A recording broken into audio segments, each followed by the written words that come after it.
बोलो श्री कृष्ण कन्हैया लाल की, सतगुरु महाराज की, श्री प्राणनाथ प्यारे की, महारानी बाईजुराज की, तीनों पुरी धाम की, समस्त सुंदर साथ की। पूर्ण ब्रह्म श्री कृष्ण जय सच्चिदानंद। पूर्ण ब्रह्म श्री कृष्ण जय सच्चिदानंद। परम धाम की भूमि का आनंद ही आनंद। परम धाम की भूमि का आनंद ही आनंद। श्री प्राणनाथ निज मूलपति, श्री मेहराज सुनाम। तेज कुंवरी श्यामा जुगल को पल पल करूं प्रणाम। तेज कुंवरी श्यामा जुगल को पल पल करूं प्रणाम प्रणाम। उपस्थित संपूर्ण सुंदर साह जी, साधक एवं साधिकाएं, चर्चनी प्रशिक्षण सत्र का आज हम 12वां दिवस के पावन बैठक में उपस्थित हुए हैं। तो सर्वप्रथम आप सभी को सप्रेम प्रणाम एवं स्वागत करते हुए आज का विषय वस्तु कक्षा सत्र को हम प्रारंभ करने जा रहे हैं। चर्चनी विषय प्रसंग में अब तक हमने भूमिका के प्रसंग के ऊपर चर्चा किया और उसके साथ साथ में विषय वस्तु के अंदर प्रवेश किया। तो 25 पक्ष परम धाम का नाम, डायरेक्शन और रंगमहल का 7 परिक्रमा, विशेष करके कल हमने इसको यहाँ नक्शा के माध्यम से देखा और चिंतन किया। तो अभी मैं इसी को फटाफट एक बार रिकैप करा दूं। तो जैसे ये संपूर्ण परम धाम हुआ एक झलक में, तो सर्वप्रथम 25 पक्ष का नाम बताया, जैसे धाम यानी कि रंगमहल, तालाव, हाउसकसर तालाव, कुंजवन, कुंजनी कुंजवन, माणिक, माणिक पहाड़, नहरें वन की नहर, पश्चिम चौगान, बड़ोवन, पुखराज जी, जमुना जी और 8 सागर 8 जिमी। तो ये 8 सागर 8 जिमी में भी अग्निकोण में नूर सागर, दक्षिण दिशा में नीर सागर, नैऋत्य कोण में क्षीर सागर, पश्चिम दिशा में दधि सागर, वायव्य कोण में घृत सागर, उत्तर दिशा में मधु सागर, ईशान कोण में रस सागर और पूर्व दिशा में सर्वरस सागर कहा। तो ये 25 पक्ष हुआ। और परमधाम के डायरेक्शन के विषय में, जैसे ये पूर्व दिशा परिक्रमा करते समय पूर्व से अग्निकोण, फिर दक्षिण दिशा, फिर नैऋत्य कोण, फिर पश्चिम दिशा, फिर वायव्य कोण, फिर उत्तर दिशा, फिर ईशान कोण और फिर पूर्व दिशा। इस तरह से 4 दिशा 4 कोण अथवा एक साथ में कहे तो 8 दिशा, ये भी हुआ। उसके बाद रंगमहल का 7 परिक्रमा, इस विषय में हमने चिंतन किया। तो ये पूरा परमधाम के मध्य भाग में ये रंगमहल, और रंगमहल के 7 परिक्रमा में जैसे पहला परिक्रमा पूर्व में चांदनी चौक, दक्षिण में बटपीपल की चौकी, पश्चिम में फूलबाग नूरबाग, उत्तर में लाल चबूतरा, खड़ोकली, ताड़वन, फिर पूर्व में चांदनी चौक। दूसरी परिक्रमा में पूर्व में 7 घाट, जमुना जी, अक्षरधाम, दक्षिण में कुंजनी कुंजवन, हाउसकसर तालाव, 24 हांस का महल, पश्चिम में अन्नवन, दुबदुलीचा, पश्चिम चौगान, उत्तर में बड़ोवन, मधुवन, महावन और पुखराज जी। ये दूसरी परिक्रमा है।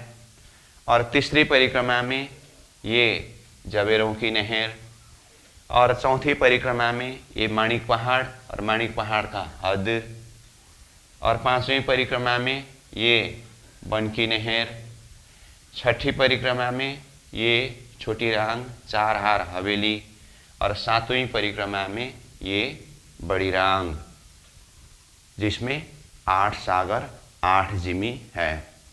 तो इस तरह से 25 पक्ष, डायरेक्शन और रंगमहल का 7 परिक्रमा, इतने विषय प्रसंगों को शब्द और नक्शा दोनों के माध्यम से हमने चर्चा किया, चिंतन किया। और कल अंतिम में हम चर्चा कर रहे थे ये बड़ी रांग में जो 8 सागर 8 जिमी है, 4 पॉइंट में सागर के प्रसंगों को हम चिंतन करें तो उसमें जैसे कि कहा, अग्निकोण में नूर सागर श्वेत रंग का, मूल मिलाव के अंदर बातुनी सागर में जोश का सागर, दक्षिण दिशा में नीर सागर लाल रंग का, मूल मिलाव में बातुनी सागर शोभा का सागर, नैऋत्य कोण में क्षीर सागर पीला रंग का, मूल मिलाव में बातुनी सागर एक दिली का सागर, पश्चिम दिशा में दधी सागर हरित रंग का, मूल मिलाव में बातुनी सागर श्रृंगार का सागर, वायव्य कोण में घृत सागर आसमानी रंग का, मूल मिलाव में बातुनी सागर ईसक का सागर, उत्तर दिशा में मधु सागर श्याम रंग का, मूल मिलाव में बातुनी सागर इलम का सागर, ईशान कोण में रस सागर 10 रंग का, मूल मिलावा में बातुनी सागर निस्वत का सागर, और पूर्व दिशा में सरबरस सागर अनंत रंग का, मूल मिलावा में बातुनी सागर मेहर का सागर। तो इस तरह से ये सागर के विषय के प्रसंगों के ऊपर भी चिंतन किया। और हमने ये भी संकेत किया है, जैसे बड़ी रांग में जो 8 सागर का नाम आया है, जो वर्णन है, ये वाणी में परिक्रमा ग्रंथ में है, और ये मूल मिलावा के अंदर जो 8 सागर हैं बातुनी सागर में, ये वाणी में सागर ग्रंथ में है।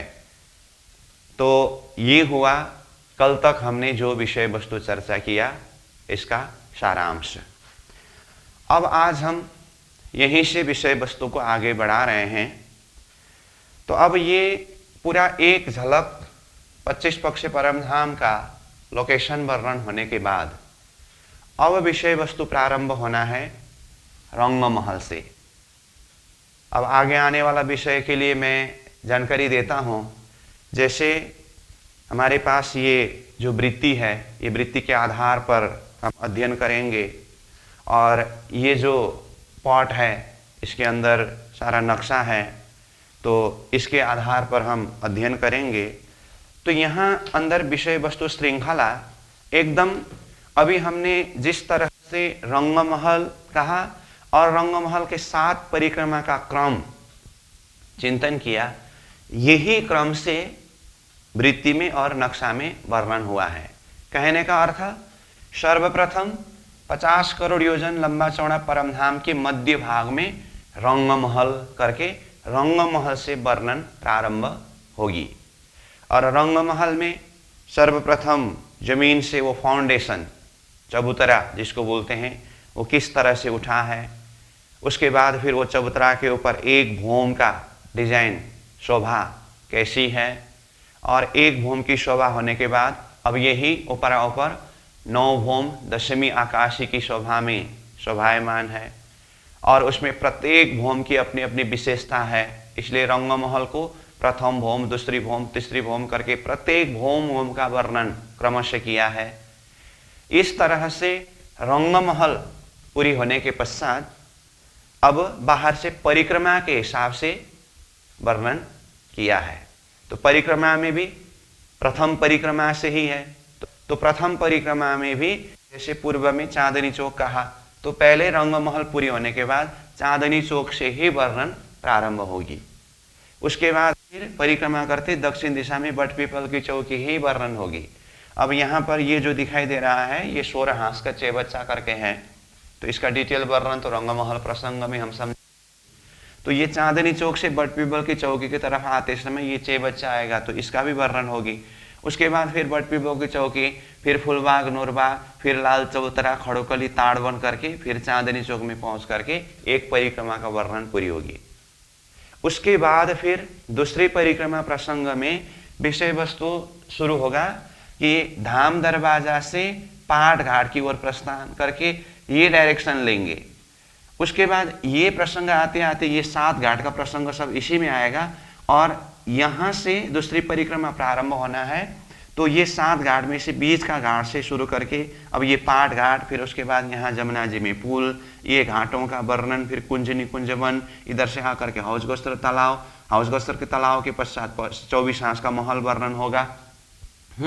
उसके बाद फिर पश्चिम तरफ जा करके पहले पश्चिम चौगान वर्णन, उसके बाद दुबदुलीचा, उसके बाद अन्नवन वर्णन होगा। वृत्ति में वर्णन होने का क्रम मैं बता रहा हूँ, ठीक है। उसके बाद यहाँ से उत्तर दिशा की तरफ जा करके फिर ये लाल चबूतरा का तो पहले ही वर्णन हुआ है, तो ये लाल चबूतरा की तरफ से होते हुए बड़ोवन, मधुवन, महावन होकर के फिर पुखराज जी का वर्णन होगा। तो ये पुखराज जी का डिटेल वर्णन होने के पश्चात फिर ये श्री जमुना जी जैसे पुखराज जी से प्रकट हुई है, तो ये जमुना जी के प्रसंग के साथ साथ में आकर के फिर इस तरफ से ये पुल, और अब पहले तो यहाँ बीच के घाट से शुरू हुआ था, तो इधर से परिक्रमा करते आते समय ये उत्तर दिशा के तरफ के घाट से होते हुए यहाँ पाट घाट जमुना जी के मध्य में है, यहाँ तक आप पहुँचेंगे। तो देखिए, तो यहाँ दूसरी परिक्रमा में जैसे ये 7 घाट से होते हुए शुरू किया था और ये कुंज निकुंज वन, हौजगोस्तर तालाब, 24 हांस का महल, इधर पश्चिम चौगान, दुबदुलीचा, अन्नवन होते हुए फिर बड़ोवन, मधुवन, महावन होते हुए पुखराज जी होते हुए जमुना जी से होकर के आकर के जैसे यहाँ पाट घाट में आप पहुंचे तो अब यहाँ पर आने पर दूसरी परिक्रमा भी पूरी होती है, ठीक है। अब अभी ही बताता हूँ क्योंकि अभी मैं बताते बताते सारा एरिया तो कवर हुआ दिखाई दे रहा है। अब अक्षरधाम का वर्णन प्रसंग अभी नहीं बताया, तो अक्षरधाम का अलग ही वर्णन वृत्ति में नहीं है। उसका कारण ये है कि रंगमहल जैसा है अक्षरधाम वैसा ही है, कुछ पॉइंट फर्क जो है तभी बताया जाएगा। तो इस तरह से वृत्ति वर्णन करते समय पूरा दूसरी परिक्रमा के हिसाब से ही समेट करके वर्णन करेंगे, ठीक है। उसके बाद यहां से भी बाहर निकल करके जबेरू की नहर का वर्णन होगा। ये जबेरू की नहर का वर्णन, तो जबेरू की नहर का वर्णन पूरी होने के बाद फिर ये माणिक पहाड़ का वर्णन होगा। विषय शीर्षक ही माणिक पहाड़ करके आएगा और ये माणिक पहाड़ का वर्णन होगा। और माणिक पहाड़ तो 32 पहल में से एक पहल में है, बाकी 31 पहल में क्या है ये भी उसी समय में वर्णन किया जाता है। उसके पश्चात फिर वन की नहर की वर्णन, तो ये वन की नहर का वर्णन होगा। उसके पश्चात फिर छोटी रांग का वर्णन होगा। उसके बाद फिर बड़ी रांग का वर्णन, तो बड़ी रांग में 8 सागर 8 जिमी है, इसीलिए 8 सागर में अलग ही नूर सागर, नीर सागर, क्षीर सागर, दधी सागर, घृत सागर, मधु सागर, रस सागर, सर्वरस सागर करके 8 सागर का ही अलग अलग वर्णन है। फिर जमीन का भी वर्णन है। इस तरह से जैसे 8 सागर 8 जिमी का वर्णन पूरा हुआ तो ये वृत्ति में भी वर्णन पूरी होगी। तो ये मझली वृत्ति से हम बात कर रहे हैं, चाहे ये मझली वृत्ति हो चाहे अन्य वृत्ति, जो हमने पहले ही वृत्ति के परिचय प्रसंग में बात किया है, जैसे लालदास जी महाराज की छोटी वृत्ति है उसमें भी यही क्रम है, और लालदास जी महाराज की बड़ी वृत्ति में भी उसी क्रम से है, और अन्य बड़ी वृत्ति जो है सब में इसी क्रम से वर्णन हुआ है। तो वृत्ति में वर्णन होते समय तो अभी जैसे हम 25 पक्ष का नाम, लोकेशन और 7 परिक्रमा का नाम, लोकेशन अभी ओवरऑल हम देख रहे हैं। वृत्ति एक ही बार उस तरह से प्रारंभ नहीं करते हैं, वृत्ति का वर्णन सीधा रंगमहल से ही शुरू होता है। तो हमने रंगमहल से शुरू करने से पहले एक बार 25 पक्ष परमधाम का कंसेप्ट क्लियर हो, ताकि हम रंगमहल से शुरू कर रहे हैं तो आगे क्या क्या विषय वस्तु आने वाला है, कहाँ तक जाना है, तो इसका एक झलक याद हो। इसीलिए ओवरऑल 25 पक्ष का लोकेशन और 7 परिक्रमा ये सब ऊपर से चिंतन करने का प्रयास किया है, ठीक है। बाकी जैसे प्रैक्टिकली अभी मैं आपको बता दूं, तो जैसे यहाँ वृत्ति में आपके हाथ में वृत्ति है तो ये देख सकते हैं, जैसे देखिए यहाँ शुरू में अनुभूमिका करके है, उसके बाद यहाँ श्रीरंग महल करके कहा। तो ये श्रीरंग महल ये हेडलाइन में है, तो ये रंग महल का 10 भौम तक का वर्णन होगा उसमें। उसके बाद फिर पहली परिक्रमा करके ये विषय सूची में ही ये नाम से है पहली परिक्रमा। तो पहली परिक्रमा शब्द आया, तो अब आगे क्या आने वाला है, ये पहली परिक्रमा के अंदर जो कुछ भी आया वो वर्णन होगा। उसके बाद है दूसरी परिक्रमा करके, तो दूसरी परिक्रमा के अंदर जो कुछ भी आया वही क्रम वर्णन होने वाला है। उसके बाद फिर तीसरी परिक्रमा करके आया है, तो ये तीसरी परिक्रमा है, तो इसका वर्णन है। फिर चौथी परिक्रमा करके ये चौथी परिक्रमा है। उसके बाद फिर पांचवी परिक्रमा, तो ये पांचवी परिक्रमा वर्णन होगी। फिर छठी परिक्रमा, तो ये छठी परिक्रमा वर्णन होगी। और सातवीं परिक्रमा वर्णन हुआ, तो ये किताब में पेज नंबर 1 से शुरू किया तो पेज नंबर 216 में जा करके सातवीं परिक्रमा पूरा हुआ। तो ये पूरा किताब ही इस तरह से पूरे होते हैं, ठीक है। और जैसे कि ये नक्शा में भी कहा, तो ये नक्शा में भी एकदम शुरू से ही यहाँ जैसे देखिए ये शुरू ही रंगमहल से शुरू हुआ। अब इसका डिटेल तो हम बाद में देखेंगे, परंतु अभी मैं खाली विषय वस्तु किस श्रृंखला से जाने वाले हैं तो उसको बताने के लिए ये थोड़ा सा दिखा रहा हूं। तो रंगमहल से ही प्रारंभ होती है, और रंगमहल में ये रंगमहल का नक्शा है। जैसे देखिए तो यहाँ पर जैसा दिखाई दे रहा है ये नक्शा वैसा ही है ना, ये 6 बच्चा। इसका डिटेल वर्णन तो बाद में होगी, लेकिन मैं अभी आपको विषय प्रसंग किस तरह से आगे जाने वाला है उसको एक हिंट्स बता रहा हूं।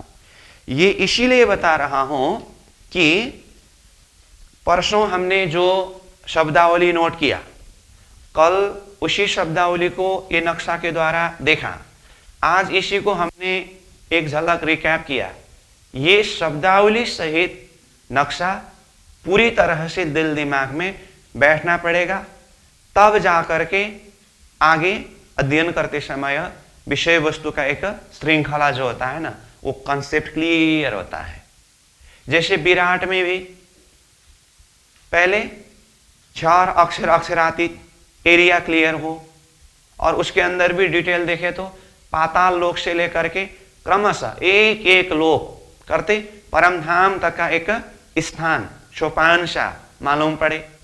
तो उसके बाद अब फिर डिटेल अध्ययन करते समय पाताल लोक, फिर करते करते जाते समय हाँ ये एरिया ऐसा है, अब यहाँ तक पहुँचना है करके वो एक कंसेप्ट क्लियर होने के बाद समझने में और सहज रहता है। तो ये क्रम से वर्णन होगी। कहने का अर्थ पहले रंगमहल, फिर जिस क्रम से अभी हमने ये 7 परिक्रमा का विषय चर्चा किया है उसी क्रम से ही विषय वस्तु आगे प्रस्तुत होना है, ठीक है। अब इस अर्थ में हमारा विषय प्रारंभ होना है रंगमहल, लेकिन उससे पहले मैं आपको और एक विषय बताने जा रहा हूं। वैसे ये विषय मैं प्रस्तुत करूं तो शुरू में आपको थोड़ा सा टाइट जैसा महसूस हो सकता है, क्योंकि अब हिसाब की बात है। फिर भी अब रंगमहल से शुरू करने के बाद तो फिर उसी के अंदर अंदर अंदर चले जाते हैं। तो इसीलिए 25 पक्ष परमधाम जो 50 करोड़ करके हमने शब्द उच्चारण किया, क्योंकि वो 50 करोड़ योजन लंबाई चौड़ाई में है। अभी सारा लोकेशन मालूम पड़ गया है, तो कम से कम ये भी एक आइडिया रहे कि 50 करोड़ योजन लंबाई चौड़ाई जो परमधाम है, तो ये रंगमहल ने कितना एरिया लिया है, और ये 7 परिक्रमा में से प्रत्येक एरिया ने कितने कितने एरिया लिया है, इसको थोड़ा सा एक आइडिया हो तो आगे और सहज पड़ेगा। इसलिए अभी फर्स्ट राउंड जाते समय तो इतना बड़ा बड़ा हिसाब जैसा लगेगा, लेकिन इतना कठिन कुछ नहीं है। मैं बार बार बोल रहा हूं, हिसाब को और कुछ भी एकदम से उसको कंठस्थ करेंगे करके जबरदस्त दिमाग को बोझ देना नहीं है। उसका सिस्टम समझना है, उसका प्रक्रिया समझना है, तो एक दो बार अभ्यास करने से अपने आप सहजता से याद हो जाता है। इसीलिए एकदम सहजता के साथ में मैं पहले ये 25 पक्ष परम धाम का 50 करोड़ योजन का लंबाई चौड़ाई जो बताया है वो आपको थोड़ा सा क्लियर कराना चाहता हूं। उसके पश्चात फिर हम रंग महल से विषय वस्तु को प्रारंभ करेंगे। ठीक है, तो जैसे कहा यही नक्शा से बताऊं तो ये पूर्व किनार से पश्चिम किनार तक और उत्तर किनार से दक्षिण किनार तक ये भी 50 करोड़ योजन है और ये भी 50 करोड़ योजन है। जैसे शब्द आया योजन, योजन मतलब एक नाप का नाम है। जैसे यहाँ पर मीटर कहते हैं, किलोमीटर कहते हैं, तो अलग अलग नाप है ना, ऐसे ही योजन एक नाप। तो ये पूरा परमधाम 50 करोड़ योजन लंबा चौड़ा है। अब 50 करोड़ योजन लंबा चौड़ा हुआ तो इसके मध्य भाग में रंगमहल है। ठीक है, तो ये रंगमहल के जगह में खड़े होकर के चारों तरफ देखेंगे तो चारों तरफ कितनी कितनी एरिया है, यहां से पूर्व तरफ 25 करोड़ योजन और पश्चिम तरफ 25 करोड़ योजन, तो 25 25 50 हुआ। ऐसे ही रंगमहल के केंद्र बिंदु से उत्तर तरफ 25 करोड़ योजन और दक्षिण तरफ 25 करोड़ योजन, तो 50 करोड़ योजन हुआ।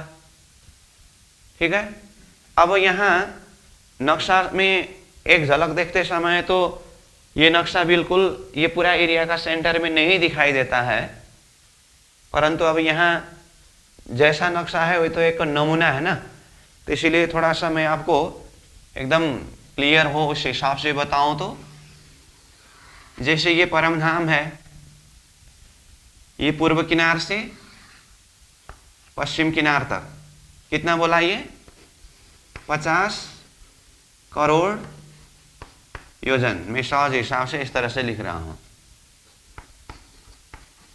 ठीक है, ऐसे ही उत्तरी किनार से दक्षिणी किनार तक ये भी 50 करोड़ योजन ही है, लंबाई चौड़ाई दोनों बराबर। तो इसीलिए अब यहां जो सेंटर पॉइंट पड़ा ना, यहाँ ये केंद्र बिंदु भाग, यहां रंगमहल है। अब ये रंगमहल ने कितनी एरिया लिया है इसका डिटेल वर्णन तो हम ये 50 करोड़ हिसाब पूरा होने के बाद जब रंगमहल प्रसंग प्रारंभ करेंगे तब ये अपने आप होगा। अभी खाली लोकेशन को बताया जा रहा है।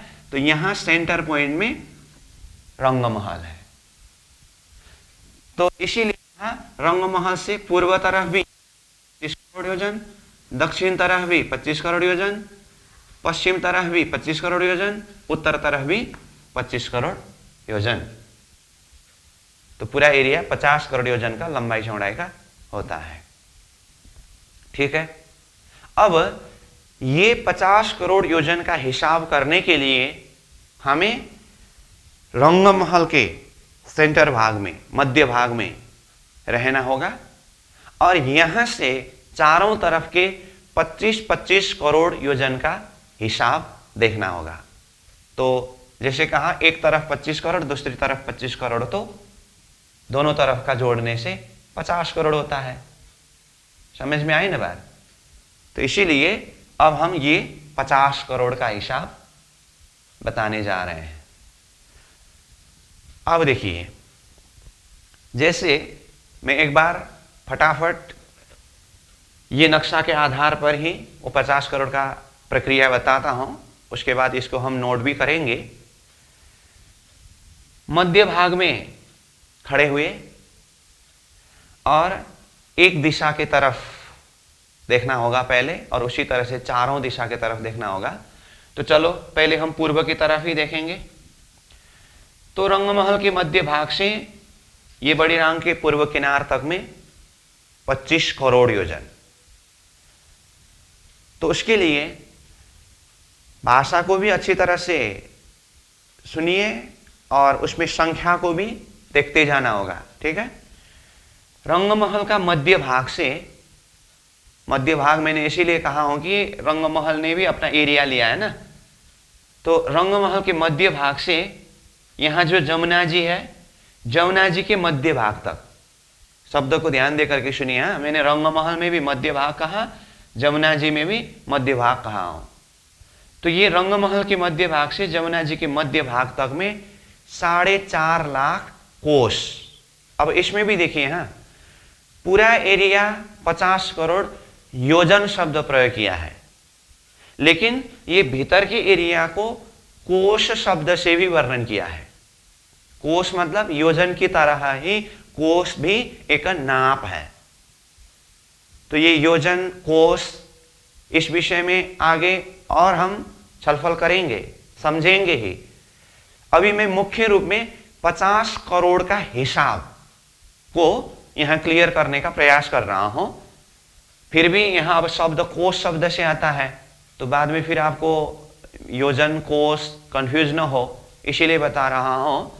तो ये बाहर कहां तक कोश शब्द प्रयोग होगा, फिर कहां से आगे योजन शब्द प्रयोग होगा, मैं बताऊंगा ही, लेकिन आपको 2 शब्द ख्याल करना होगा, कोश और योजन।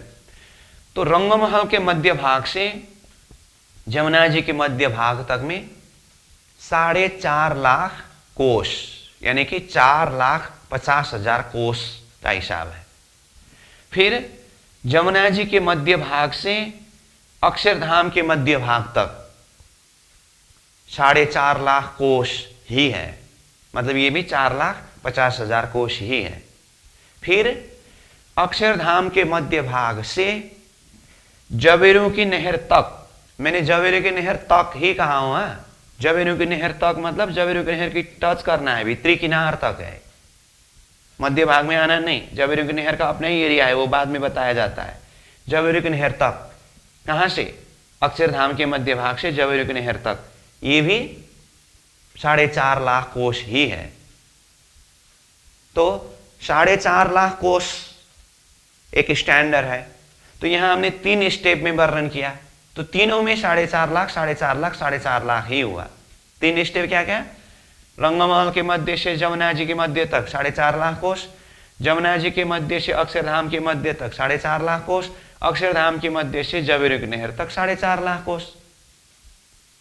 तो अब समग्र में रंगमहल के मध्य से जवेरू की नहर तक कितना हुआ, 4.5 लाख कोश, 4.5 लाख कोश, 4.5 लाख कोश, 3 बार आया ना। तो सब जोड़ते समय 13.5 लाख कोश होता है। कितना कहा, 13.5 लाख कोश। ठीक है यहां तक। चलो अब उसके बाद बाहर भी देखेंगे। बाहर मतलब यहां से अब तीसरी परिक्रमा, चौथी परिक्रमा, 5वीं, 6ठी, 7वीं परिक्रमा तक के एरिया को भी देखेंगे। तो ये जवेरू की नहर की एरिया, ये भीतरी किनार से बाहरी किनार तक, इसका जो चौड़ाई है ये भी 4.5 लाख कोस की चौड़ाई में ही है। तो जवेरू की नहर तक में 13.5 लाख कोस हुआ था। जवेरू की नहर की चौड़ाई 4.5 लाख कोस है। तो इसको भी जोड़ते समय जवेरू की नहर की चौड़ाई के बाहरी किनार तक में आया, तो रंगमहल के मध्य से कितना हुआ, 18 लाख कोस हुआ। 13.5 lakh plus 4.5 lakh cost equal to 18 lakh cost. ठीक है। अब उसके बाद है ये माणिक पहाड़ का हद। तो ये माणिक पहाड़ की हद का चौड़ाई है 2,32,00,000 कोस। कितना कहा, 2,32,00,000। तो अब जवेरू की नहर तक में रंगमहल के मध्य भाग से कितना हिसाब आया था, 18 लाख कोस आया था। अब 18 लाख कोस में माणिक पहाड़ के हद का 2,32,00,000 जोड़ दें तो कितना होगा, 18, 32, 50 और 2 करोड़, 2 करोड़ हुआ। इसीलिए 2,50,00,000 होगा। तो मतलब 2.5 करोड़ माणिक पहाड़ के हद तक में इतना हुआ। तो ये माणिक पहाड़ के हद तक कोस में वर्णन हुआ है। अब उसके बाद हम चलेंगे बन की नहर में। तो ये बन की नहर का चौड़ाई जो है 1 करोड़ योजन, इसको योजन में वर्णन किया है। इसलिए ये 1 करोड़ योजन है। तो पहले माणिक पहाड़ के हद तक में कितना हुआ था? 2,50,00,000 हुआ था। अब बनकी नहर की चौड़ाई 1 करोड़ योजन, ये 1 करोड़ योजन को जोड़ दिया तो कितना हुआ? 3,50,00,000 यानी कि 3.5 करोड़ योजन हुआ। ठीक है। अब उसके बाद फिर चलते हैं हम छोटी रांग में। छोटी रांग का चौड़ाई है 9 करोड़ योजन। तो छोटी रांग तक में यानी कि बनकी नहर के बाहरी किनार तक में 3,50,00,000 हिसाब हुआ था और छोटी रांग का 9 करोड़। तो 3,50,00,000 प्लस 9 करोड़ 12,50,00,000 हुआ, मतलब 12.5 करोड़ योजन हुआ। अब उसके बाद बड़ी रांग जो है, ये बड़ी रांग का पूरा चौड़ाई 12,50,00,000 है। ये बहुत बड़ा है। तो बड़ी रांग तक में यानी कि छोटी रांग के बाहरी किनार तक में 12,50,00,000 योजन हुआ था और ये बड़ी रांग का चौड़ाई 12,50,00,000 है। तो 12,50,00,000 12,50,00,000 दोनों जोड़ने से 25 करोड़ होता है। तो इस तरह से रंग महल का सेंटर से यानी कि मध्य भाग से पूर्व किनार बड़ी रांग के ये किनार तक 25 करोड़ योजन का हिसाब हुआ। ये मैंने एक तरफ का एक झलक बता दिया हूं। इसी तरह से हमें पश्चिम तरफ भी देखना होता है। तो जिस तरह से मध्य भाग रंगमहल से पूर्व तरफ 25 करोड़ योजन हुआ, उसी तरह से पश्चिम तरफ भी 25 करोड़, तो 50 करोड़ होता है। चलो उसको भी देख ही लेते हैं। रंगमहल का मध्य भाग से ये पश्चिम चौगान तक का हिसाब बताया है कि बार, क्योंकि ये अब फूलबाग नूरबाग का इतना है, अन्नवन का इतना है, दुबदुलीचा का इतना है करके ये समग्र में डिटेल वर्णन नहीं होता है। ये बाद में जब रंगमहल फिर फूलबाग नूरबाग अन्नवन दुबदुलीचा अपने ही प्रसंग में जब डिटेल अध्ययन करेंगे ना, तब अपने आप मालूम पड़ेगा कि किस किस ने कितना कितना एरिया लिया है। तो अभी ओवरऑल डिजाइन बताते समय ये रंगमहल का मध्य भाग से पश्चिम चौगान तक ये एरिया में 5.5 लाख कोष है। 5.5 लाख कोष मतलब 5,50,000 कोष। ठीक है। उसके बाद ये पश्चिम चौगान का जो चौड़ाई है ये 4.5 लाख कोष उसमें है। अब यहां नक्शा में तो पश्चिम चौगान ने पूरा जबरू की नहर को ही टच किया ऐसा दिखाया है, लेकिन अभी मैं यहां पर बता के रखता हूं, बाद में आपको दूसरा नक्शा से बताऊंगा तब अच्छी तरह से समझ में आएगा। लेकिन अभी मैं सीधा हिसाब बता रहा हूं। तो ये पश्चिम चौगान ने खास करके ये पूरा जबरू की नहर को उधर से टच नहीं किया है। ये पश्चिम चौगान के पश्चिमी किनार और ये जबरू की नहर के भीतरी किनार के बीच में यह थोड़ा सा जगह खाली है। ये नक्शा में तो पूरा पश्चिम चौगान से ही भर करके दिखाया है। तो मैं शब्द से जो बता भी आपको समझना पकड़ना होता है।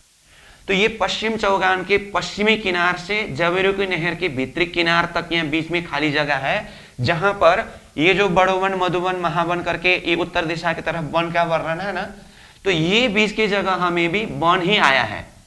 तो वो वन का जगह है 3.5 लाख कोष। तो ये हिसाब आता है। तो समग्र में कितना हुआ? रंगमहल का मध्य भाग से पश्चिम चौगान तक 5.5 लाख कोष, पश्चिम चौगान का चौड़ाई 4.5 लाख कोष और पश्चिम चौगान से ये जबरू की नहर के बीच में 3.5 लाख कोष। तो 5.5 लाख 4.5 लाख 3.5 लाख कितना हुआ? 13.5 लाख कोष हुआ। अब देखिए रंगमहल की पूर्व दिशा में भी जबरू की नहर तक आते समय 13.5 लाख ही था। पश्चिम दिशा की तरफ भी जबरू की नहर तक पहुंचते समय 13.5 लाख ही है। ठीक है।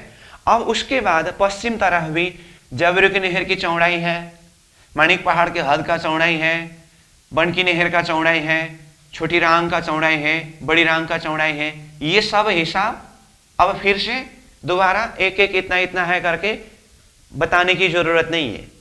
क्यों? ये पूरा चारों तरफ घूम करके आया है। तो जबेरू की नहर की हद यहाँ पूर्व तरफ 4.5 लाख कोस कहा तो पश्चिम में भी तो 4.5 लाख कोस ही होगा, वही जोड़ना है। माणिक पहाड़ का हद यहाँ पूर्व में 2,32,00,000 कहा तो यहाँ पश्चिम में भी 2,32,00,000 ही होगा। बन की नहर यहाँ पूर्व में हिसाब करते समय 1 करोड़ योजन कहा तो यहाँ पश्चिम में भी 1 करोड़ योजन ही होगा। और छोटी रांग यहाँ पूर्व में हिसाब करते समय 9 करोड़ योजन कहा तो यहाँ पश्चिम में भी 9 करोड़ योजन ही होगा। और ये बड़ी रांग 12.5 करोड़ योजन कहा तो पश्चिम में भी 12.5 करोड़ ही होगा।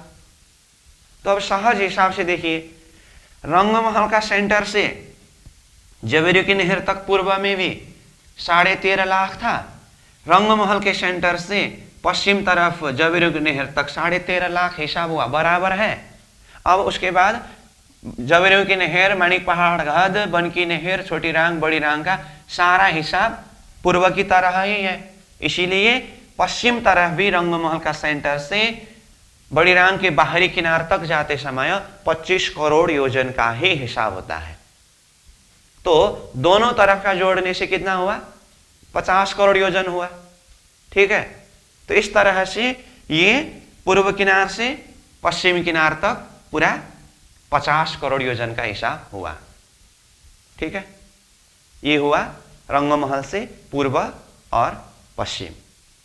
अब इसी तरह से हम रंगमहल से उत्तर और दक्षिण इस तरफ का भी 25-25 करोड़ का हिसाब देखते हैं। तो पहले हम दक्षिण दिशा की तरफ देखें। तो दक्षिण दिशा के तरफ में रंगमहल का मध्य भाग से हाउज कौसर के मध्य भाग में ये 4.5 लाख कोस है।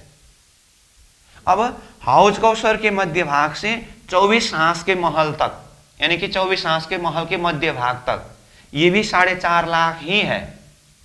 और 24 हांस के महल से जबेरू की नहर के भीतरी किनार तक ये भी 4.5 लाख कोस ही है। तो ये भी 3 स्टेप है, समझने के लिए सहज है। जैसे पूर्व तरफ 3 स्टेप बताया था, तीनों में 4.5 लाख कोस 4.5 लाख कोस था। ठीक उसी तरह दक्षिण तरफ भी रंगमहल से हाउस कौसर तालाब तक, यानी कि मध्य से मध्य तक, वो तो आप स्वयं समझेंगे। अब हाउस कौसर के मध्य से 24 हांस के महल के मध्य तक, 24 हांस के महल के मध्य से जबेरू की नहर तक, ये 3 स्टेप है। और तीनों में 4.5 लाख कोस 4.5 लाख कोस 4.5 लाख कोस हुआ। तो रंगमहल के मध्य से जबेरू की नहर के भीतरी किनार तक आते समय ये भी पूरा एरिया 13.5 लाख कोस ही हुआ। ठीक है, यहां तक। अब उसके बाद जबेरू की नहर की चौड़ाई, माणिक पहाड़ की हद की चौड़ाई, बन की नहर की चौड़ाई, छोटी रांग का चौड़ाई, बड़ी रांग का चौड़ाई तो जैसे पूर्व में है वैसे ही दक्षिण से होते हुए पश्चिम तरफ गया है। इसीलिए हमने ये पूर्व तरफ भी जो हिसाब किया, पश्चिम तरफ भी जो हिसाब किया, ये दक्षिण तरफ भी वही हिसाब है। इसलिए क्या करना है, रंगमहल के सेंटर से जबेरू की नहर तक 13.5 लाख कोस का हिसाब क्लियर होना पड़ेगा। उसके लिए जैसे कहा, ये रंगमहल के सेंटर से हाउस कौसर के सेंटर तक 4.5 लाख, हाउस कौसर के सेंटर से 24 हांस के महल तक 4.5 लाख, 24 हांस के महल से जबेरू की नहर तक 4.5 लाख, मतलब रंगमहल के सेंटर से जबेरू की नहर तक 13.5 लाख हुआ। उसके बाद तो जबेरू की नहर की चौड़ाई, माणिक पहाड़ की हद की चौड़ाई, बन की नहर की चौड़ाई, छोटी रांग का चौड़ाई, बड़ी रांग का चौड़ाई पूर्व की तरह ही जोड़ना है। तो ये भी रंगमहल के सेंटर से ये दक्षिण तरफ बड़ी रांग के किनार तक में 25 करोड़ योजन ही होता है। ठीक है, उसके बाद फिर हम चलते हैं उत्तर दिशा की तरफ। तो उत्तर दिशा की तरफ रंगमहल का मध्य भाग से पुखराज जी का मध्य भाग तक 4.5 लाख कोस है। उसके बाद पुखराज जी के मध्य भाग से जबेरू की नहर तक 9 लाख कोस है, सीधा 9 लाख कोस। वैसे यहां दक्षिण तरफ देखिए तो हाउस कौसर तालाब से जबेरू की नहर तक सीधा देखेंगे तो कितना है, 9 लाख कोस है। लेकिन बीच में 24 हांस का महल आने के कारण उसको 4.5 लाख करके डिवाइड किया है। अब यहां उत्तर तरफ पुखराज पर्वत और जबेरू की नहर के बीच में कुछ भी नहीं है, इसलिए ये सीधा हिसाब 9 लाख कोस का हिसाब दिखाया। तो कुल मिलाकर के उत्तर दिशा के तरफ भी रंगमहल के सेंटर से जबेरू की नहर तक में कितना हुआ, ये पुखराज जी तक में 4.5 लाख कोस और पुखराज जी से जबेरियों की नहर तक में 9 लाख कोस। तो 4.5 lakh plus 9 lakh equal to 13.5 lakh. ठीक, तो ये 13.5 लाख कोस हिसाब ये उत्तर दिशा की तरफ भी जबेरियों की नहर के भीतरी हिसाब तक हुआ, जबेरियों की नहर के भीतरी किनार तक हुआ। उसके बाद आगे बाहर तीसरी, चौथी, पांचवी, छठी, सातवीं परिक्रमा का जो क्रम है वो चारों तरफ समान होने से इस तरफ भी यही हिसाब है। तो इसीलिए रंगमहल के मध्य भाग से उत्तर दिशा की तरफ बड़ी रांग के बाहरी किनार तक में ये भी 25 करोड़ योजन का ही हिसाब होता है। तो कुल मिलाकर के क्या हुआ, रंगमहल के सेंटर से दक्षिण तरफ 25 करोड़ योजन और रंगमहल के सेंटर से उत्तर तरफ 25 करोड़ योजन, ये भी 50 करोड़ योजन हुआ। ठीक है, तो ये मैंने समग्र में शब्द में बताया। तो अब समझ गए, इसको सहज हिसाब से समझने के लिए क्या करना होगा, रंगमहल के सेंटर से चारों दिशा के तरफ जबेरों की नहर तक उसको अलग अलग याद करना पड़ेगा। उसके बाद जबेरों की नहर की से बाहर बड़ी रांग तक का सारा हिसाब एक तरफ जैसा है चारों तरफ वैसा ही है, इसीलिए एक तरफ का हिसाब याद करने से चारों तरफ के लिए हो गया। ठीक है, और रंगमहल के सेंटर से चारों तरफ जबेरों की नहर के किनार तक जो 13.5 लाख कोस है, इसको भी याद करने में कोई कठिन नहीं है। देखिए, पूर्व तरफ और दक्षिण तरफ तो एक ही बात है और उत्तर तरफ भी वैसा ही है, फर्क कुछ नहीं है। पश्चिम तरफ थोड़ा सा फर्क है, लेकिन उसको भी सहज हिसाब से समझ सकते हैं। देखिए, मैं सहज हिसाब से समझने के लिए ये बता रहा हूं। जैसे कहा पूर्व तरफ, देखिए तो इसको 3 खंड करना है। रंगमहल के मध्य भाग से जमुना जी के मध्य तक, जमुना जी के मध्य से अक्षरधाम के मध्य तक, अक्षरधाम के मध्य से जबेरियों की नहर तक 3 खंड किया ना। तीनों में हिसाब 4.5 लाख कोस, 4.5 लाख कोस, 4.5 लाख कोस है। ज्यादा दिमाग लगाने की बात ही नहीं है। तो तीनों को जोड़ने से 13.5 लाख हुआ। इसी तरह से दक्षिण दिशा की तरफ आइए, इसको भी 3 भाग करना है। तो क्या है, रंगमहल के मध्य से हौजगसर तालाब के मध्य तक, हौजगसर के मध्य से 24 हांस के महल के मध्य तक, 24 हांस के महल से जबेरियों की नहर तक 3 खंड हुआ ना। तीनों में 4.5 लाख, 4.5 लाख, 4.5 लाख है। तो पूर्व में भी 3 भाग एक ही हिसाब, दक्षिण में भी 3 भाग एक ही हिसाब, कोई कंफ्यूज वाली बात नहीं है ना। अब पश्चिम को हम बाद में करेंगे, उत्तर की तरफ देखें। उत्तर में रंगमहल के मध्य से पुखराज जी तक 4.5 लाख, वो तो है ही। अब पुखराज जी से जबेरियों की नहर तक सीधा एक ही बार पकड़ना है 9 लाख, मतलब 4.5 लाख, 4.5 लाख जो पूर्व और दक्षिण में अलग अलग आया था वो एक ही बार 9 लाख कोस में है, इसलिए वो भी सहज है, 13.5 लाख हो गया। अब खाली पश्चिम दिशा की तरफ वो 4.5 लाख से थोड़ा अलग हिसाब भी आया है, तो वो भी सहज है। तो कहा, फिर से देखिए एक बार, रंगमहल के मध्य से लोकेशन पकड़ना है पश्चिम चौगान तक। खाली कहां तक बताया है इसको ध्यान देना है। तो रंगमहल के मध्य से पश्चिम चौगान तक में 5.5 लाख कोस बताया। पश्चिम चौगान का चौड़ाई 4.5 लाख कोस और पश्चिम चौगान से जबेरियों की नहर तक बीच में यहाँ बताया हूं, यहाँ नक्शा में नहीं है, यहाँ बड़ोवन का एरिया है, तो यहाँ 3.5 लाख कोस बताया। तो 5.5 लाख, 4.5 लाख, 3.5 लाख क्रमशः है ना, ये भी सहज है। तो सब जोड़ते समय ये भी 13.5 लाख हुआ। तो इस तरह से रंगमहल के मध्य से चारों तरफ, चाहे पूर्व हो, चाहे दक्षिण हो, चाहे पश्चिम हो, चाहे उत्तर हो, 13.5, 13.5, 13.5, 13.5 लाख कोस हुआ। उसके बाद बाहर तो आप चारों तरफ जिस तरफ से भी लीजिए, जबेरियों की नहर 4.5 लाख कोस कहा, चाहे पूर्व हो, चाहे दक्षिण हो, चाहे पश्चिम हो, चाहे उत्तर हो। और माणिक पहाड़ का हद 2.32 करोड़। उसके बाद बन की नहर 1 करोड़ योजन। उसके बाद छोटी रांग 9 करोड़ योजन। उसके बाद फिर बड़ी रांग 12.5 करोड़ योजन। तो चारों तरफ में से किसी भी तरह एक तरफ लीजिए और रंगमहल के मध्य से ये सब जोड़ते समय चारों तरफ 25 करोड़ योजन हुआ, और दोनों तरफ का मतलब मध्य से दोनों दिशा की तरफ देखते समय 25 करोड़ 50 करोड़ का हिसाब हुआ। ठीक है, अब इसको मैंने यहां से बता करके ही क्लियर कर चुका हूं, आपके दिमाग में बैठ भी गया होगा। फिर भी अगर भाषा से नोट करना हो तो अब इसी को थोड़ा सा नोट करते हैं। तो ये नोट करने से पहले फिर सीधा सीधा मैं हिसाब नोट कराने लगूं तो आपको इतना बड़ा बड़ा हिसाब करके दिमाग एकदम से टाइट होगा, तो ऐसा न हो, इसीलिए मैंने पहले पूरा प्रक्रिया यहाँ के नक्शा सहित शब्द से बता दिया। अब इसी चीज को अब बाद में थोड़ा सा कंफ्यूज हो, इधर उधर हो तो नोट हो तो अच्छा, उस हिसाब से खाली मैं नोट करा रहा हूं। वैसे अभी तो मुझे विश्वास है आप समझ गए, फिर भी थोड़ा कुछ कहाँ कितना था एक ही बार सुनने से पूरी तरह से दिमाग में नहीं भी बैठा हो तो फिर कोई चिंता की बात नहीं है। इसी चीज को मैं यहाँ पर नोट कराता हूँ। अब यहाँ कोई डिजाइन व्याख्या करना नहीं है, इसलिए जैसे जैसे मैं नोट करता जाऊंगा फटाफट आप भी नोट करते जाइए। तो ये हिसाब क्या आ रहा है, 50 करोड़ योजन का हिसाब है। ठीक है, तो इसलिए सिस्टम तो आप समझ गए, रंगमहल से पूर्व दिशा की तरफ, इसलिए मैं यहाँ पर सीधा पूर्व करके लिख देता हूं।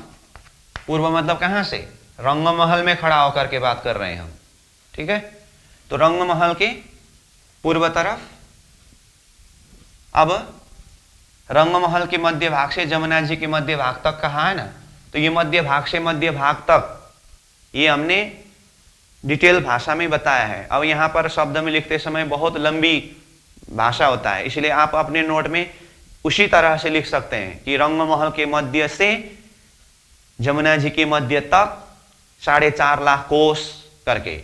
नहीं तो शॉर्टकट में देखेंगे तो चलो इतना समझ में आया तो हो जाएगा, करके देखेंगे तो रंगमहल से जमुना जी तक, सीधा ये भाषा भी प्रयोग कर सकते हैं। तो मैं यहाँ शॉर्टकट में लिख देता हूँ। ठीक है, रंगमहल से जमुना जी तक। हमारा तो अब यहाँ खाली एक वो दिखाना है, इसीलिए मैं शॉर्टकट में लिख रहा हूँ। आप अपने नोट में पूरा डिटेल भाषा में लिख सकते हैं। रंगमहल से जमुना जी तक कितना कहा, 4,50,000 कोस। ये कोस में है, कोस लिखिए। हाँ, यहाँ नक्शा से मेरा जगह नहीं पहुंच रहा है, इसीलिए मैंने उसको छोड़ दिया हूं, लेकिन शब्द से बोल रहा हूं। अब जमुना जी से लिख दिया मैंने अक्षरधाम के मध्य तक। आप इसको भाषा में लिखेंगे तो जमुना जी के मध्य से अक्षरधाम के मध्य तक, इस तरह से लिखना होगा। कितना है, 4,50,000 कोस, मतलब 4.5 लाख कोस। ठीक है, अब उसके बाद अक्षरधाम के मध्य से जवेरों की नहर तक कितना है, ये भी 4.5 लाख कोस, मतलब 4,50,000 कोस। बस अभी यहां तक ही हम क्लियर करेंगे, जवेरों की नहर के अंदर के एरिया को क्लियर करेंगे, उसके बाद बाहर फिर एक साथ में चलेंगे। ठीक है, अब समग्र में रंगमहल के मध्य से जवेरों की नहर तक में कितना हुआ, ये सब को जोड़ते समय 13.5 लाख कोस होता है। 13.5 लाख कोस मतलब 13,50,000। ठीक है, ये हुआ रंगमहल के मध्य भाग से जवेरों की नहर तक। ठीक है, अब ये हिसाब बैठ गया, आपने नोट किया। अब मैं ये हिसाब को यहां ऐसे रखूंगा, खाली भाषा को चेंज कर देता हूं। आपको तो अब पूरा नोट करना पड़ेगा, आपको नोट करना पड़ेगा, लेकिन मैं बोर्ड में ऐसा ही रख करके ये हिसाब ऐसा ही रहेगा, कुछ चेंज नहीं होगा, खाली भाषा चेंज होगा। भाषा क्या चेंज होगा, अब देखिए। अब हम दक्षिण दिशा के तरफ का हिसाब करेंगे, इसीलिए मैं यहां पूर्व की जगह में दक्षिण लिख देता हूं। ठीक है, अब भाषा चेंज होगा करके कहा, तो इसीलिए इसको साफ कर दे रहा हूं। अब क्या होगा, दक्षिण दिशा की तरफ रंगमहल के मध्य से हौज कौशर तक 4.5 लाख है ना, इसीलिए यहां लिख दिया मैंने रंगमहल से हौज कौशर तक। हौज लिख दिया हूं मैं, ये हौज कौशर तक है। तो हिसाब कितना है, 4.5 लाख कोष ही है। अब उसके बाद हौज कौशर से 24 हांस का महल तक, 24 ही लिख रहा हूं लेकिन मैं बोल भी रहा हूं। हाँ, मैंने यहां पर हौ से चौ ऐसे ही लिखेंगे तो बाद में आपको क्या होता है, हौ से चौ। हौज कौशर मैं बोल रहा हूं, 24 हांस का महल मैं बोल रहा हूं, आपको ये सब लिखना पड़ेगा भाषा में। और अपने आप में विश्वास है कि ये सांकेतिक रूप में लिखने से भी याद होगा तो फिर ठीक है। अगर इतना कॉन्फिडेंट है, ये सब लिखने की जरूरत नहीं है, बैठ गया दिल दिमाग में, तो फिर ठीक है। बाद में फिर दिल दिमाग से उतर गया तो हमें मत बोलना। हम तो एक बार विषय वस्तु कंसेप्ट को क्लियर कराने के लिए मेहनत करते हैं, उसके बाद आप अपनी मेहनत अपने हिसाब से करिएगा। तो देखिए, हौज कौशर से 24 हांस के महल तक, ये भी कितना है, 4,50,000 कोष ही है, वही हिसाब रहा ना। उसके बाद 24 हांस के महल से जवेरों की नहर तक, ये भी 4.5 लाख कोष ही है। तो रंगमहल के मध्य से जवेरों की नहर तक आते समय, मतलब ये रंगमहल के मध्य से जवेरों की नहर तक आते समय कितना हुआ, टोटल 4.5 लाख, 4.5 लाख, 4.5 लाख, टोटल 13.5 लाख। तो पूर्व में जैसा था दक्षिण में भी वैसा ही हुआ ना हिसाब। तो ये प्रक्रिया है, ठीक है। इस तरह से दक्षिण एरिया भी क्लियर हुआ। अब हमें जाना है पश्चिम में, लेकिन पश्चिम से पहले अब यहां यही हिसाब क्रम को सहज हिसाब से दिमाग में बिठाने के लिए मैं पहले उत्तर दिशा का बताता हूं। वैसे आपको नोट करते समय आप एक काम करिए, पश्चिम दिशा लिखने की जगह को छोड़ दीजिए, पश्चिम हम बाद में लिखेंगे। तो मेरा ये रेडीमेड जो है ना, तो इसको साफ करने से पहले मैं बोल रहा हूं, आपने जैसे पूर्व लिखा उसके बाद दक्षिण लिखे, अब परिक्रमा के हिसाब से भी जाएंगे तो अब पश्चिम की तरफ जाना है ना, तो उसके लिए लिखने का जगह छोड़ के रखिए, तो पहले उत्तर की तरफ चलिए। तो इसी में शब्द भाषा चेंज करके मैं उत्तर की तरफ का हिसाब बता देता हूं। जैसे यहां दक्षिण की जगह में उत्तर, ठीक है। अब रंगमहल के मध्य, तो रंगमहल के मध्य से ही है। उत्तर दिशा की तरफ क्या है, पुखराज जी है, ये देखिए ना, रंगमहल के मध्य से पुखराज जी। तो रंगमहल के मध्य से पुखराज जी के मध्य तक 4.5 लाख कोष, वही हिसाब है। अब यहां दक्षिण दिशा की तरफ हौज कौशर से सीधा जवेरू की नहर तक देखे तो 9 लाख कोष है। बीच में 24 हांस का महल आने से 4.5 हुआ था ना। ऐसे ही आप पूर्व तरफ देखिए तो रंगमहल के मध्य से जमुना जी तक 4.5 लाख है। जमुना जी से एक बार सीधा जवेरू की नहर तक देखिए तो 9 लाख है ना। तो बीच में अक्षरधाम आने से 4.5 हुआ। तो ऐसे ही यहां पुखराज जी से जवेरू की नहर तक सीधा 9 लाख है। तो यहां जो 4.5 लाख जो दो दिखाई दे रहा है ना, ये एक ही हिसाब में रहता है। तो यहां पुखराज जी से जवेरों की नहर तक में ये 4.5 ये 4.5 दोनों एक साथ में जोड़ करके ये हिसाब रहता है 9 लाख कोष, ठीक है। तो अब ये 9 लाख और ये 4.5 लाख जोड़ते समय टोटल हिसाब रंगमहल के मध्य से जवेरू की नहर तक में कितना हुआ, ये भी 13.5 लाख कोष ही हुआ। इसमें चेंज नहीं हुआ है ना, ये भी 13.5 लाख कोष ही हुआ। तो ये उत्तर दिशा भी क्लियर हो गए। अब बाकी रहा पश्चिम दिशा, उसको छोड़ के आए हम, इसीलिए अब पश्चिम दिशा का हिसाब करते हैं। तो पश्चिम दिशा के लिए यहां पहले पश्चिम, ठीक है। पश्चिम दिशा की तरफ क्या कहा है, रंगमहल के मध्य से कहां तक बताया है, पश्चिम चौगान तक बताया है। मतलब ये रंगमहल के मध्य से पश्चिम चौगान तक। तो इसीलिए पश्चिम चौगान, पौचौ मतलब पश्चिम चौगान तक कितना है, 5.5 लाख। 5.5 लाख मतलब 5 लाख 50,000 कोस। अब भाषा देखिए ना, अब पश्चिम चौगान का चौड़ाई ही है, ये पश्चिम चौगान का एरिया, उसको देखना है, इसीलिए ये भाषा होगा पश्चिम चौगान का चौड़ाई। ये है 4.5 लाख कोस, मतलब 4,50,000, 4,50,000, 4.5 लाख कोस। अब उसके बाद पश्चिम चौगान से, मैं बार बार बोल रहा हूं, नक्शा में नहीं दिखाई देता है, लेकिन पश्चिम चौगान से जवेरों की नहर के बीच में कुछ जगह है। पश्चिम चौगान से जवेरों की नहर तक 3.5 लाख कोस है, 3,50,000। ठीक है, 3 स्टेप में है ये भी। अब ये सब जोड़ते समय 3.5 लाख, 4.5 लाख, 5.5 लाख, कितना होता है टोटल?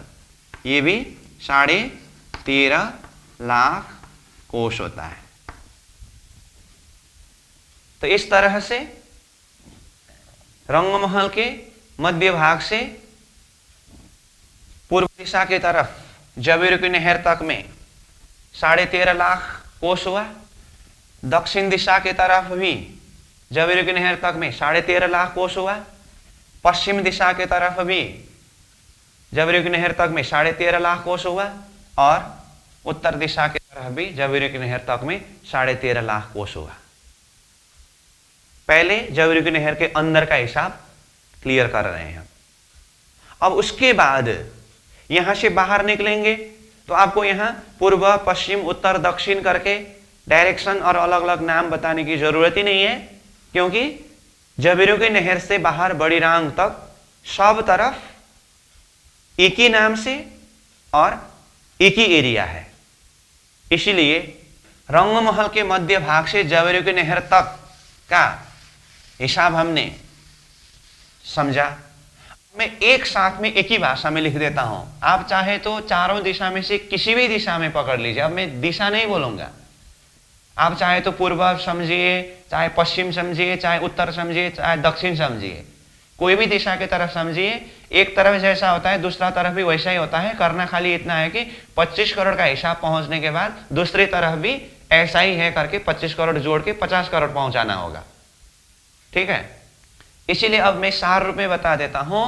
रंगमहल से जवेरों की नहर तक, रंगमहल से जवेरों की नहर तक कहा मैंने, हिसाब लिख देता हूं यहां पर 13.5 लाख, 13,50,000 कोस। किस दिशा की बात हो रही है? चारों दिशा की, लेकिन एक तरफ स्टैंडर्ड पकड़ना है। अब उसके बाद आगे हमें 25 करोड़ का हिसाब पहुंचाना है।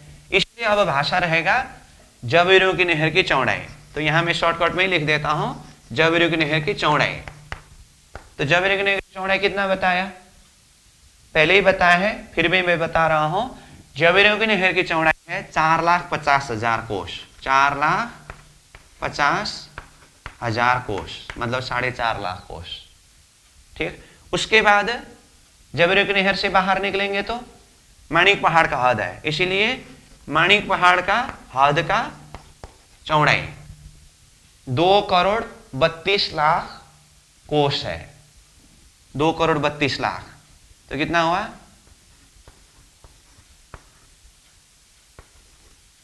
देखिए 2,32,00,000 कोस। अब उसके बाद है वन की नहर की चौड़ाई, वन की नहर की चौड़ाई। तो चौड़ाई शब्द प्रयोग कर रहे हैं हम, ध्यान दीजिए। मतलब ये जवेरों की नहर की चौड़ाई है। अब ये तो गोलाई में गया है ना, तो ये चौड़ाई बोलते हैं इसको। ये माणिक पहाड़ का हद का चौड़ाई, ये वन की नहर की चौड़ाई, ये छोटी रांग का चौड़ाई, ये बड़ी रांग का चौड़ाई, ये कहते हैं। तो इसीलिए कहा वन की नहर की चौड़ाई कितना कहा? 1 करोड़ योजन। तो 1 करोड़ योजन मतलब ये 1 करोड़ योजन। अब यहां से योजन में होता है हिसाब। अब वन की नहर के बाद क्या है? छोटी रांग। तो छोटी रांग की जो चौड़ाई है ये 9 करोड़ योजन है। 9 करोड़, ये भी योजन में है। उसके बाद बड़ी रांग, बड़ी रांग की जो चौड़ाई है वो 12.5 करोड़ योजन, मतलब 12 करोड़ 50 लाख योजन होता है। तो ये 12 करोड़ 50 लाख, तो ये हुआ, ये भी योजन में है। ठीक है, तो अब टोटल हिसाब जोड़िए।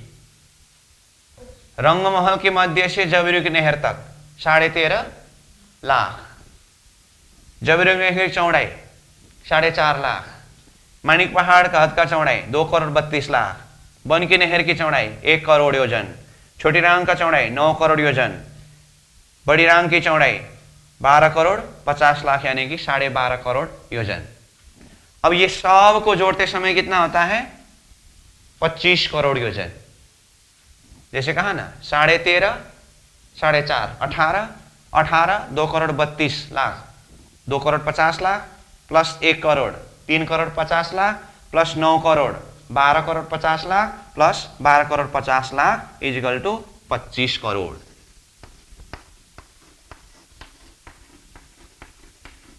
ये हुआ एक तरफ का हिसाब। अब एक तरफ जैसा है दूसरी तरफ भी वैसा ही है, तो इसीलिए चाहे आप प्लस 25 करोड़ कर दीजिए, चाहे गुना 2 कर दीजिए, 50 करोड़ होता है, तो इसको हम प्लस 25 करोड़ कर देते हैं। प्लस 25 करोड़ मतलब देखिए, जैसे मान लीजिए ये हिसाब हमने एक तरफ का, मानो दक्षिण तरफ का लिया हो, 25 करोड़ पहुंचा हो, तो रंगमहल के मध्य से उत्तर तरफ भी इसी तरह से 25 करोड़ ही है ना, तो इसीलिए ये 25 करोड़ योजन को जोड़ते समय टोटल हिसाब कितना हुआ? 50 करोड़ योजन हुआ। ठीक है, तो ये दक्षिण उत्तर जैसा है, यही हिसाब रंगमहल के मध्य से पूर्व तरफ 25 करोड़, पश्चिम तरफ 25 करोड़, इस तरह से 50 करोड़ होता है। ये है 25 पक्ष परमधाम 50 करोड़ योजन लंबा चौड़ा हिसाब की बात। ठीक है, तो ये समग्र में एक 25 पक्ष परमधाम का लोकेशन, 7 परिक्रमा और ये 50 करोड़ का हिसाब हुआ। अब जिस क्रम से जो हिसाब हमने यहाँ नोट किया है और नक्शा के द्वारा भी अभ्यास किया है, तो इसको पहले दिल दिमाग में बिठा करके आइए। अब यही 50 करोड़ हिसाब संबंधी विषय में कुछ बातें हैं तो मैं कल ही बताऊंगा। उससे पहले ही ये जो आज हमने 50 करोड़ का हिसाब जो भी किया है, इसको पूरी तरह से दिल दिमाग में सेट करिए और नक्शा का लोकेशन है इसके साथ में चिंतन करना होगा। तो इन्हीं शब्दों के साथ आज यहीं पर विश्राम दे रहा हूं। पूर्णमदः पूर्णमिदं पूर्णात् पूर्णमुदच्यते पूर्णस्य पूर्णमादाय पूर्णमेवावशिष्यते। प्रणाम।